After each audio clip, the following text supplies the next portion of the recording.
City and in the territory on west, there's just one way to handle the killers and the spoilers, and that's with the U.S. Marshal and the smell of Gunsmoke.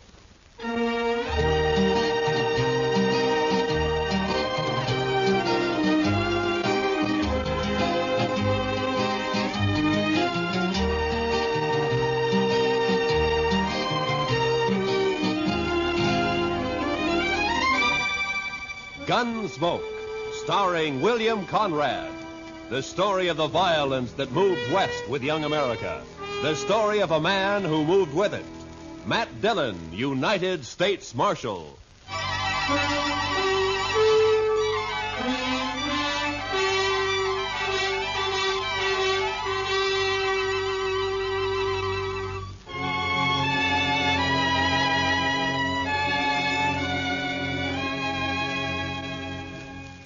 It was the dust. The heat was bad enough in Dodge City, but out on the plain, it was the dust. The sun was a burning red-brown chip in the sky, and the sweat on a man never had a chance to drop. It was blotted and dried with dust. Doc, Chester, and I had ridden to old man Gore's place 10 miles out. He'd had some trouble with one of the hands. Fella had gone loco with liquor and had been shooting up the cattle. We found him, stripped naked nearby on his haunches, crying, drunk over a parched water hole. Doc had got him to bed and fixed him up some. And now we were heading back for Dodge. Darn horse. Seems he's just bound to stomp all the dust in Kansas in my eyes. Maybe the marshal will buy you a camel, Chester. This keeps up, we'll all buy camels. I remember the time back in Waco when I was just Doc, a small... Chester, boy. You see something ahead on the side of the trail there? Yeah, maybe. It looks like some poor calf strayed off and dropped. I don't think so. It looks like a man. Come on.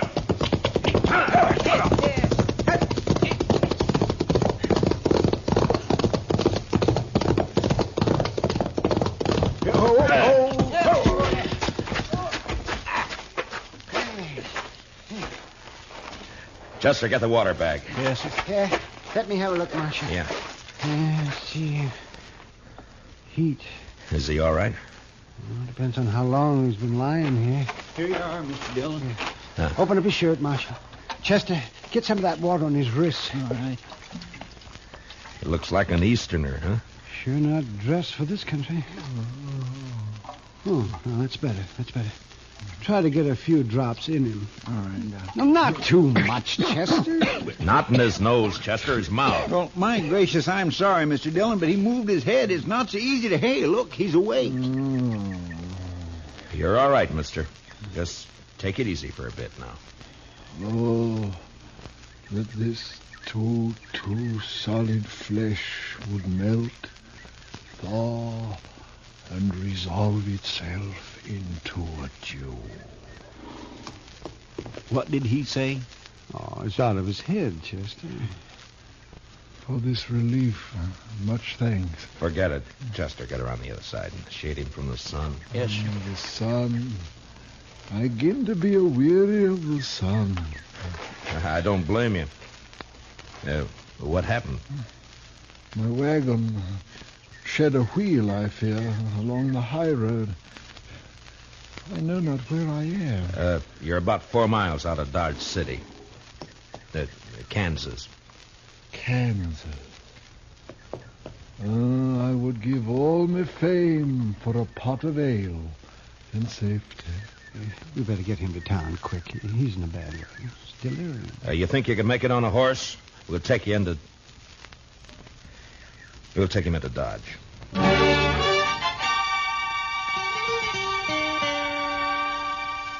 And he passed out again. We tied him across Doc's horse. Doc and I doubled up, and Chester rode behind.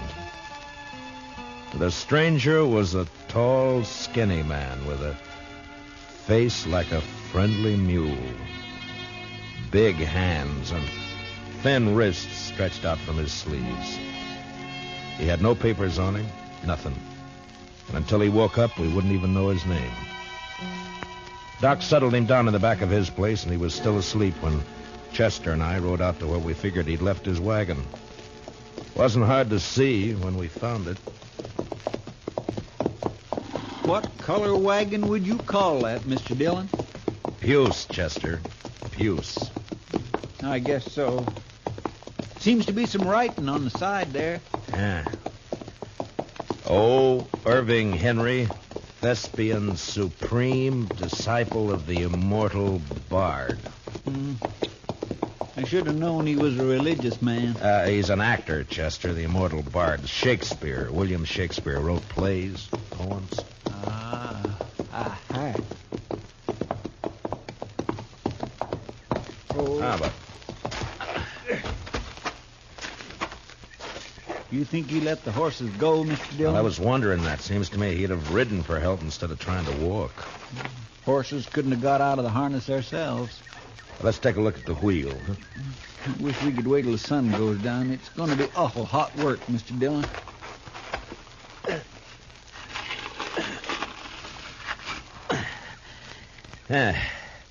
It's not too bad. The pin fell out. Must be another in the box at the back. Take a look, will you, Chester? Yes, sir. I'll prop the wheel up here. Now. Mr. Dillon, Yeah, can't you find it? will you come here a minute? What's the matter?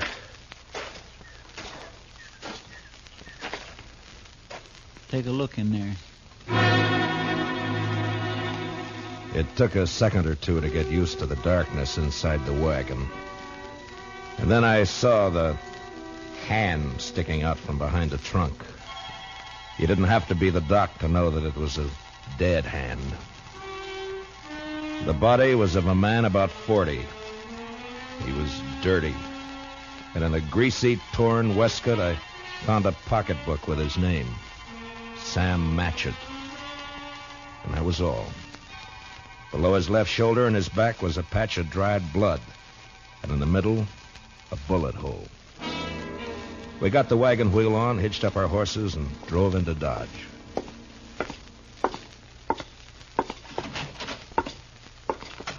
Doc? Oh, that's you, Marshal. Yeah. Yeah, be right out. All right. Get that fella's wagon fixed up? Yeah, I brought it in. Is he awake? Oh, I haven't looked in the last half hour. I was making coffee. You want some? No, thanks. Oh, it's a funny thing about coffee. When it's hot weather like this, drink it scalded and it makes you feel cooler outside. Look, Doc, I got to see that fellow. I want to ask him a couple of questions. Oh, that's so? I found a dead man in the back of his wagon. You don't say. You better take a look. Chester's bringing him in the side. Oh, sure. You want to go on back? Yeah, thanks, Doc.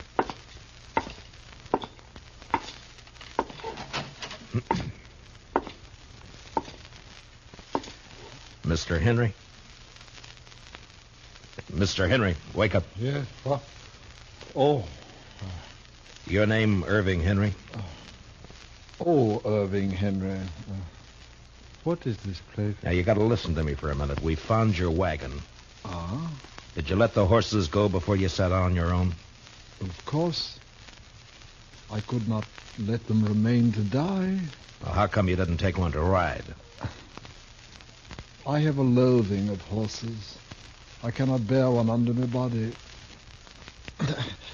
There is a carafe of water beside the bed. Would you be good enough, Mr. Dillon, Matt Dillon. I'm the marshal here in Dodge City. Here you are. Oh, my thanks. Now, what were you doing with a dead man in your wagon, Mr. Henry? A dead man? A dead man shot in the back, lying in your wagon. This is very midsummer madness. I won't argue about that, but I'll thank you to answer my question. But it is impossible. It isn't true. I say it is. You lie in your throat if you say that I'm any other than an honest man. Look, mister, I didn't say you weren't honest. You're an actor. And you got a fine way of saying things, but murder's murder. I don't care how you say it. Now, I'm asking questions, and I want straight answers. Your pardon, sir. What you tell me, in truth, if it were played upon a stage, I would condemn it as an improbable fiction. I swear to you, I know nothing of a body. Did you come through Hayes City? Yes. Do you know a man there called Sam Matchett? No. You had no trouble in Hayes City. No. What are you doing in these parts, Mr. Henry? I am touring the provinces. An actor eating the bitter bread of banishment. And my talents are not taken for their worth in the East. And therefore, I bring the immortal bard to the hinterlands. And now, sir, that the interview is ended, pray give me leave to depart. I'm sorry, I can't do that. You'll have to stay until we get this thing cleared up. Mr. Dillon, Doc would like to see you. All right, Chester. Stay here with Mr. Henry, will you? Well, sure, Mr. Dillon, sure. How you feeling by now, Mr. Henry? Would you like some more water? These evil manners live in brass. Doc? Right here, Marshal. Yeah. Fill me cup, father's boy. What was that? What'd you find? Well, there's one thing. This man didn't die right away. I mean, not right when he was shot. Is that so? No. More likely bled to death. Inside. Uh-huh. You think he might have been able to climb up in the wagon after he was shot? He might. There's another thing. Yeah? You see the way he's dressed? Now, you take a look at that. What the... Help! Come on, Doc. Chester. What's the matter with him? Chester. He took my gun when I was pouring him some water, Mr. Dillon. He must have gone through the window, Marshal. I tried to get it back. It went off. Take care of Chester, Doc. I'm going after him.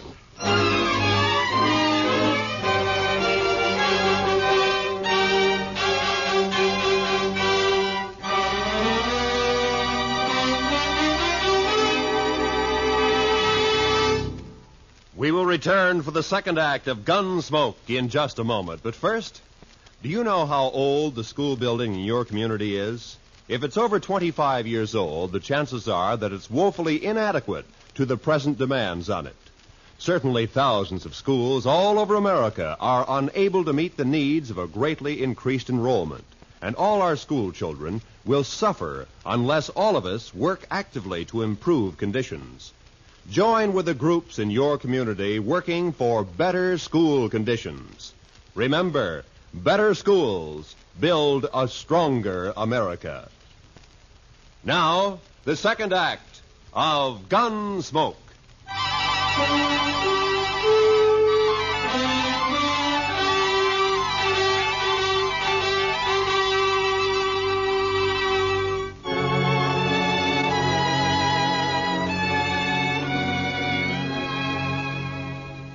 When I went out of there, I didn't know how badly Chester was hurt. There was a lot of blood on his head and over his face. It was nearly dark outside, and the street was empty. It was supper time. I could see the women through the windows getting food ready. The kids were inside, too. Sure looked peaceful. But with Henry out with a gun, well, that wasn't a good thing to have running around loose in Dodge.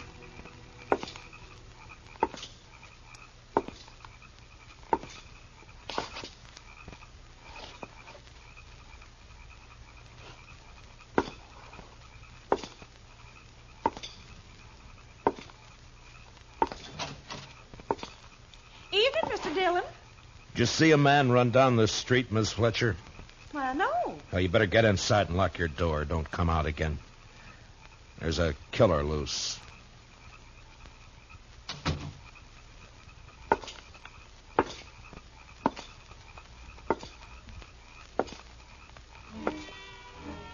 I walked the length of the street, listening, waiting. And when I got to the end, there was nothing. He hadn't taken a horse, I'd have heard that. And in a way, I was sorry, because if he'd tried to hide and dodge, there'd be no way to get out of shooting that wouldn't get women and kids hurt. A breeze came up and swirls of dust flew around, and then settled as the air became still and hot again. I went back to Doc's place.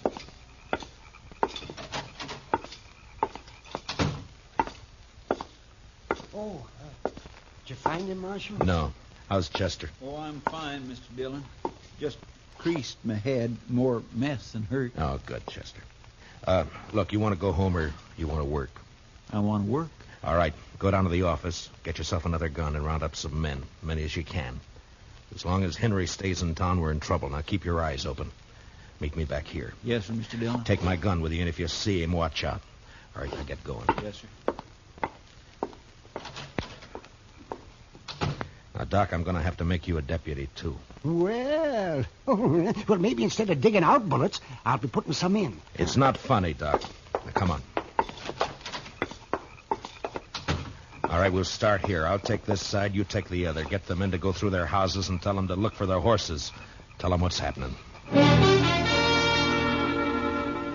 By 10 o'clock that night, as far as we could tell, Henry hadn't left town.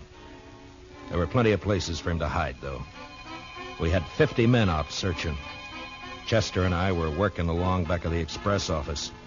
There were a couple of houses there we hadn't covered. You wouldn't think a man like that'd be a killer, now would you, Mr. Dillon? I never saw a man yet couldn't be, Chester. Depends on your reasons for killing, I guess. Now, let's take a look behind these boxes. Huh?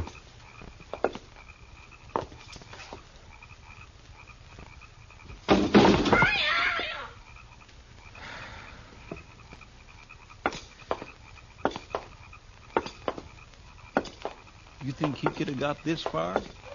Yeah, he might. A lot of back streets to sneak around in the dark. That's Miss Cullen's place there, isn't it? Yes, sir. Looks like she's still awake. Light burning back there. Yeah.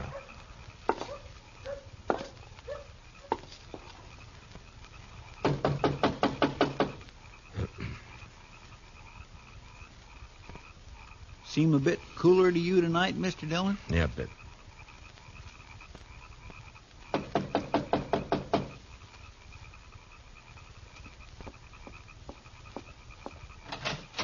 Oh, evening, Miss Cullen. I'm sorry to get you up, but we're looking for a man, a stranger around. He's tall, thin. You seen anyone about tonight? No. No, I haven't. Oh? How's the kids? Oh, they're fine. Thank you, Mr. Dillon. Fine. Uh-huh. Well, you keep the place locked tight, Miss Cullen. Don't let anybody in tonight unless you know who it is. All right. Good night, Mr. Dillon. Good night, ma'am. Well, now that's strange. She didn't even say hello to me, and I know her better than you do, Mr. Dillon. Chester, round up the others. Get them over here. I don't know why she... He's in there with her. I think he's got the kids in the sleeping room. Oh. Sent her out to get rid of us. Now, I'm going to try and get in. Don't do anything when you come back. Just put the men around the house. Yes, sir.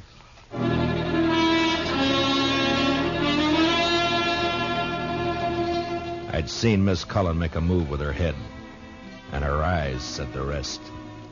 When I told her to lock up, I shook my head, and I hoped she understood. I wanted that front door to stay open.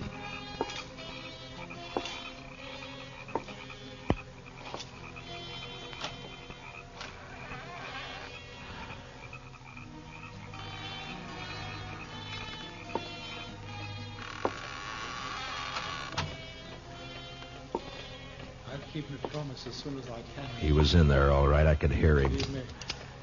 I wanted him alive, but I wasn't going to risk hurt to Miss Cullen or the kids getting him. Please. I did what you asked. Don't hurt the children, please. They will never know this night. And in the morning, when they're awake. What's that?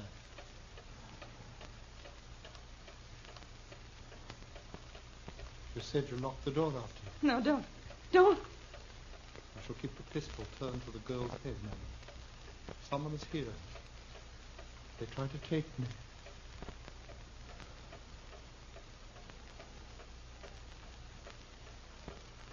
Who is it?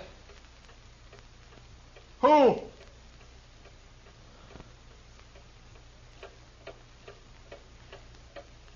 Mr. Dillon, go away. Please. He'll kill us. You lied. You lied. Oh, tiger's heart wrapped in a woman's hide. Listen to me, Marshal Dillon. Throw your pistol in here, and then come in with your hands before you. I have no stomach for child killing, But I will not hesitate to do so.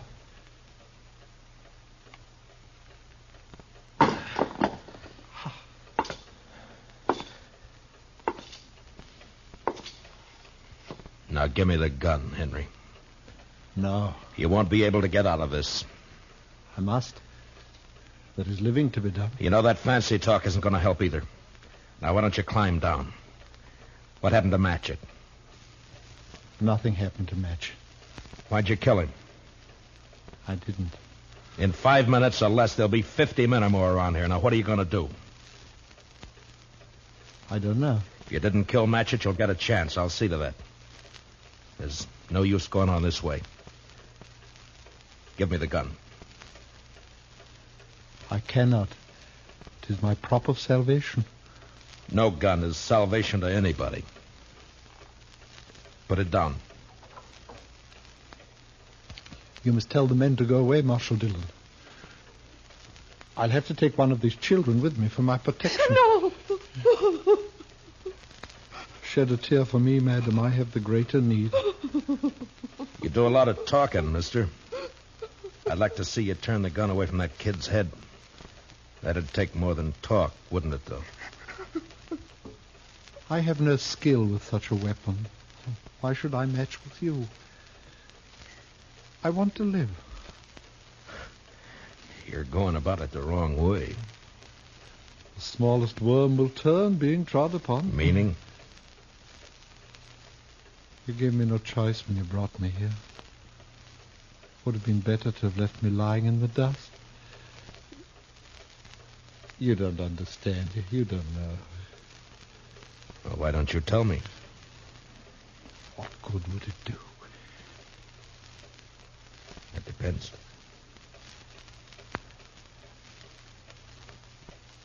My life has been the theater. As a boy, I was a student of Shakespeare. You would look at me. Who would accept this face for Hamlet? This ill-shaped body for Romeo? His speech has become my speech, but when the fools only look, they cannot listen for laughing. There have been ugly men before you. It hasn't been cause for murder. Why'd you kill Matchett?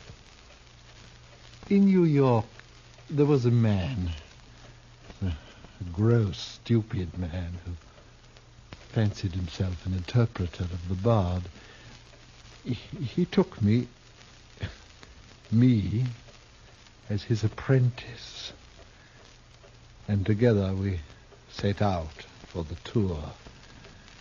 I would play only the voices. Never Richard, never Henry, never Lear, only the voices. Whilst he, stumbling, drunken, he muddled and tore to a tatter the words that I should have spoken.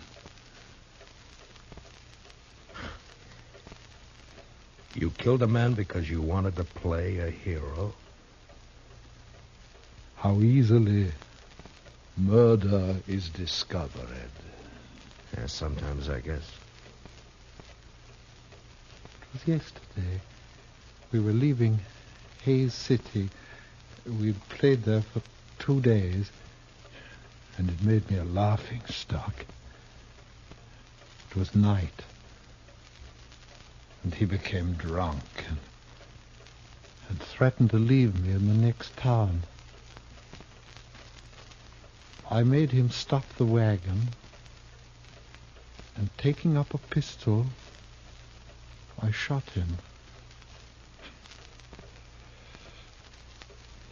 He did not die at first, and when I saw what I had done, I wanted him to live.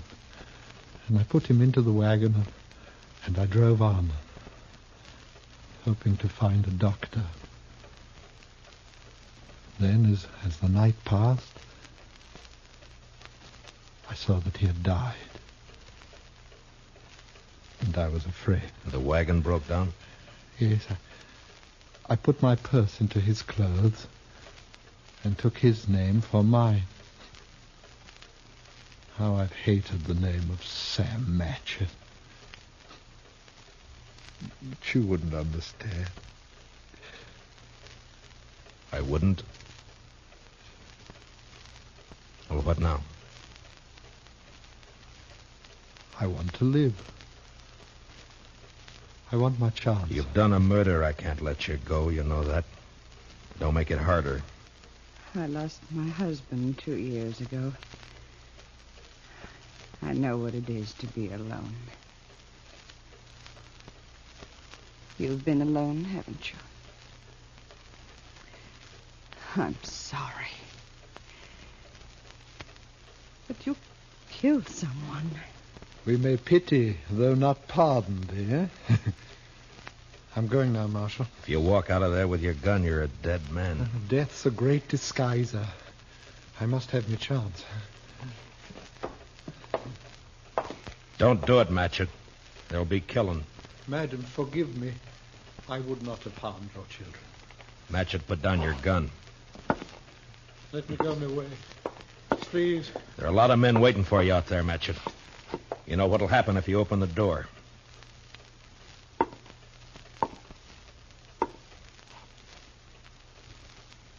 Don't do it, Matchett.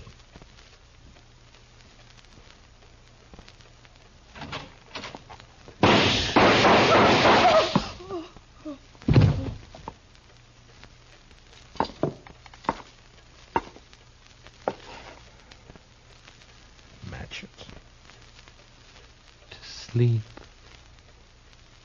perchance to dream. Aye, there's the rub. For in that sleep of death, what dreams may come.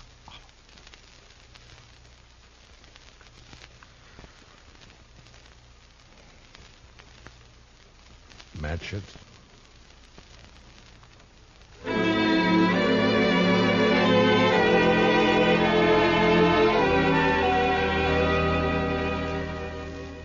He knew he was going to die.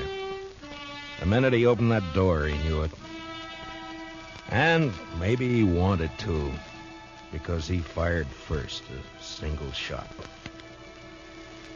We buried him in back of the church, and I found some words in a book to put on his grave. He that dies pays all debts.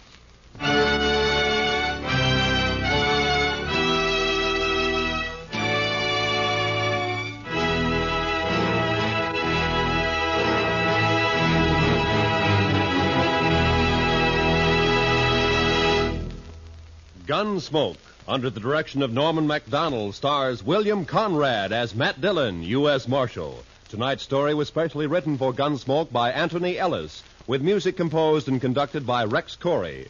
Hans Conried was featured as Henry, with Mary Lansing as Mrs. Cullen. Parley Bear as Chester, and Howard McNear as Doc. Join us again next week as Matt Dillon, U.S. Marshal, fights to bring law and order out of the wild violence of the West in Gunsmoke.